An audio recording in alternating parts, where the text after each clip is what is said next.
This section is all about gate cards. Not only what they are and what they do, but how to choose them and how to use them to make your Bakugan force unstoppable.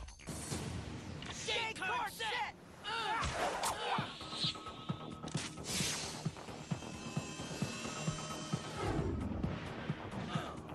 Here is your average, or not so average, gate card. It has 5 basic areas.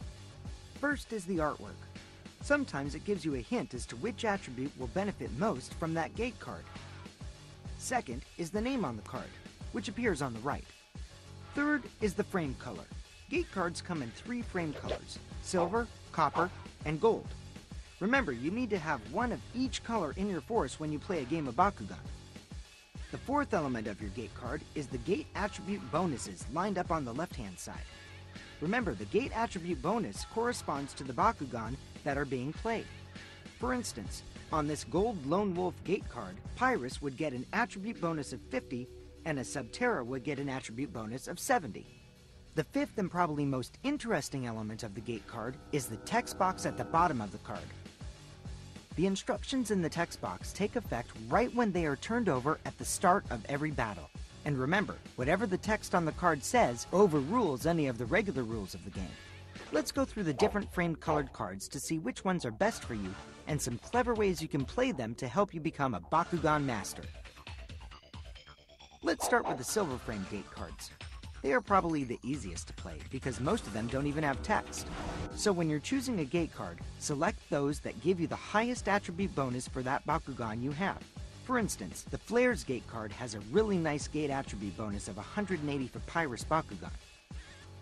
It's also important to look at the attribute bonus for other Bakugan on the playing field to make sure that your opponent doesn't get a large attribute bonus from your gate card. Let's move on to the copper-framed gate cards, which are very good at helping Bakugan climb from behind in battle.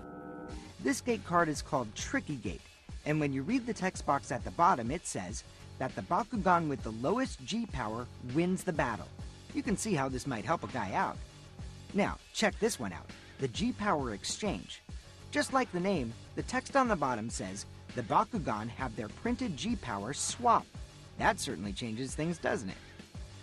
You want to use copper-framed gate cards like these when you're playing with a very low G-powered Bakugan. When you're in a situation where the gate card offers a win to the lowest G power, or a G power swap, you want to make sure that the attribute bonuses are low. If you're using a high G-powered Bakugan, it'll be trickier to find a good copper-framed gate card. You may just want to look for a card with a good attribute bonus. Last but not least are the gold-framed gate cards. You'll notice that these cards almost always benefit a certain Bakugan. If you have gold-framed gate cards that work with a particular type of Bakugan, you want to play them when you have that Bakugan available to roll. In fact, they're often named after their particular Bakugan. Like this Wormquake and Limulus card. Even the text box is usually written with that Bakugan in mind. One strategy with these gold-frame gate cards is to play with as many of the matching Bakugan as you can so that the card can offer the most power possible.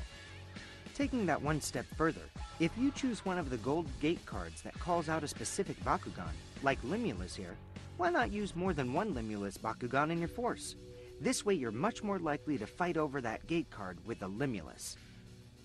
Nothing worse than fighting over a gate card with a wrong Bakugan. Another way to approach it is to just select your card based on the highest attribute bonus on the card. For instance, this Limulus card offers a pretty high bonus to Darkus. Gate cards go onto the field when the field is empty. But a true Bakugan master doesn't just randomly select gate cards. He chooses his gate cards thoughtfully, because he knows that playing the right gate card at the right time can make all the difference.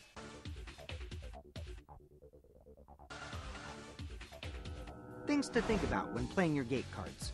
Some gate cards are more valuable if you play them early because they can still impact the game from the used pile.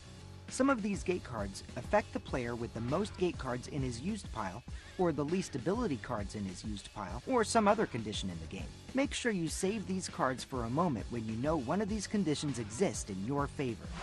Most Master Bakugan players play their silver gate cards last, because over time, they realize that text on the other card is actually more powerful than just attribute bonuses.